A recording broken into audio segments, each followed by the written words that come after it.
پیش نظر تھا اس قافلے کا راستہ روکنا کہ جو آ رہا تھا شام سے واپس ابو سفیان کی سرکردگی میں، جو جب جا رہا تھا تو حضور نے تعاقب کیا تھا لیکن وہ بچ کر نکل گیا تھا۔ اسی لیے کسی نے اہتمام نہیں کیا کہ وہ اسلحہ ساتھ لے۔ اندازہ تو کیجئے 313 افراد میں سے صرف 2 کے پاس تلواریں تھیں، اسلحہ بھی نہیں لیا۔ کیا کرنا ہے؟ قافلے کو جا کر جو ہے روکنا ہے، قافلے کو لوٹنا ہے، کہہ لیجیے۔ لہذا کو کثیر تعداد جو بھی گئی ہے وہ اسی خیال سے نکلی، اور اس میں کوئی بری بات نہیں ہے۔ باطل سے گویا کہ جنگ تو پہلے دن سے شروع ہو گئی تھی۔ جیسے ہی حضور نے کہا لا الہ الا اللہ، آپ کے اوپر تشدد شروع ہو گیا، بات ختم ہو گئی۔ تصادم تو ہے، صرف یہ ہے کہ پہلے وہ تصادم ذہنی اور فکری سطح پر تھا صرف، یا وقت یک طرفہ تشدد تھا، اس میں کہ مسلمانوں کو اجازت نہیں تھی جوابی کارروائی کرنے کی۔ اب یہ تصادم 2 طرفہ ہے، اینٹ کا جواب پتھر سے دینے کا موقع آ گیا، مرحلہ آ گیا، اور اس انقلاب کی تکمیل کے لیے انگریزی میں ایک لفظ آتا ہے پش۔ ایک تو PUSH پش، کسی چیز کو دھکا دینا، ایک ہے PUTCH۔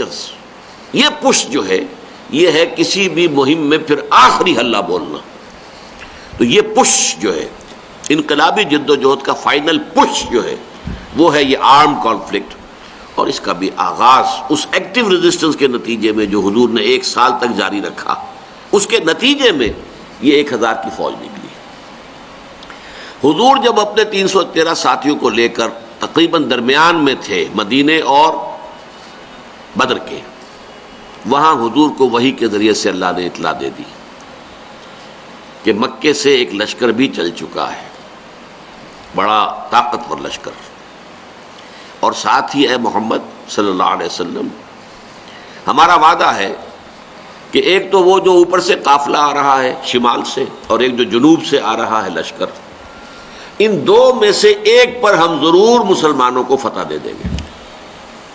یہ وحی جب حضور پر آ گئی اور آپ کو اطلاع مل گئی کہ مکے سے تو قریش کا ایک فوج نکل آئی ہے، مسلح، کیل کانٹے سے لیس، پوری تیاریوں کے ساتھ۔ اب آپ نے ایک مجلس سے مشاورت منعقد کی اور آپ نے مسلمانوں کے سامنے یہ مسئلہ رکھ دیا کہ دیکھو ہم نکلے تھے اس کام کے لیے، لیکن اب صورت اللہ تعالیٰ کی طرف سے یہ پیش آ گئی ہے، وہ قافلہ بھی آ رہا ہے اور ادھر سے لشکر بھی آ رہا ہے، اور اللہ کا وعدہ ہے ان میں سے ایک پر لازماً اللہ ہمیں فتح عطا کر دے گا۔ تو بتاؤ کہ ہم کدھر چلیں، لشکر کی طرف چلیں یا قافلے کا پیچھا کریں؟ اس کو آپ جدید اصطلاح میں یہ کہہ سکتے ہیں کہ یہ اپنے ساتھیوں کے مورال کو ریڈ کرنے کی حضور کی طرف سے ایک کوشش تھی۔ پتہ چلے ساتھیوں کا مورال کیا ہے، کیا عالم ہے، ان کا حوصلہ کیا ہے، ان کے جذبات کیا ہیں، ان کی امنگیں کیا ہیں۔ آیا وہ ڈر جاتے ہیں یہ سن کر کے لشکر آ رہا ہے، قریش کا لشکر؟ قریش کا تو یوں سمجھیے کہ اس کا لفظ ایک دہشت پیدا کرنے والا تھا عرب کے اندر۔ قریش، ان کا لشکر اور تیاری کے ساتھ پوری طریقے سے کیل کانٹے سے لیس، یا یہ ہے کہ ان کے اندر اس کیفیت سے اور استقامت پیدا ہوتی ہے کہ ٹھیک ہے اب وقت آیا، اب وقت شہادت آیا ہے، اب وقت آیا ہے کہ ہم اپنا جو مقصود و مطلوب ہے، شہادت ہے مطلوب و مقصود مومن، نہ مال غنیمت نہ کشور کشائی۔ تو حضور نے جب یہ مشورے کے لیے بات رکھی، یہ بات بڑی اہم ہے، بڑی پیارا واقعہ ہے یہ سیرت کا۔ مہاجرین میں سے کئی افراد نے کھڑے ہو کر تقریر کی، بڑی جوشیلی۔ حضور جو حکم آپ کا ہو آپ بسم اللہ کریں، ہم تیار ہیں، ہر شے کے لیے تیار ہیں، فیصلہ آپ کو کرنا۔ حضرت ابو بکر نے تقریر کی رضی اللہ تعالی عنہ، لیکن حضور نے کوئی خاص اہمیت نہیں دی۔ حضرت عمر نے تقریر کی، اب بھی حضور نے کوئی خاص اہمیت نہیں دی۔ فرمایا بھائی دو مشورہ دو، آپ لوگ مشورہ دیجئے۔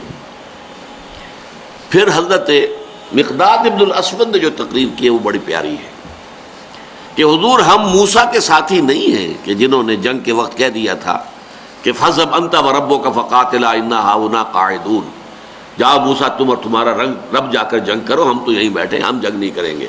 ہم موسیٰ کے ساتھی نہیں ہیں، ہم محمد کے صحابی ہیں صلی اللہ علیہ وسلم۔ خدا کی قسم آپ بسم اللہ کریں، جو بھی قدم آپ اٹھائیں گے انشاءاللہ اللہ تعالی ہمارے ذریعے سے آپ کو آنکھوں کی ٹھنڈک عطا کرے گا۔ حضور ان کی بات کو بھی کوئی خاص اہمیت نہیں دے رہے، پھر فرما رہے اشیرونی، مجھے مشورہ دو بھائی۔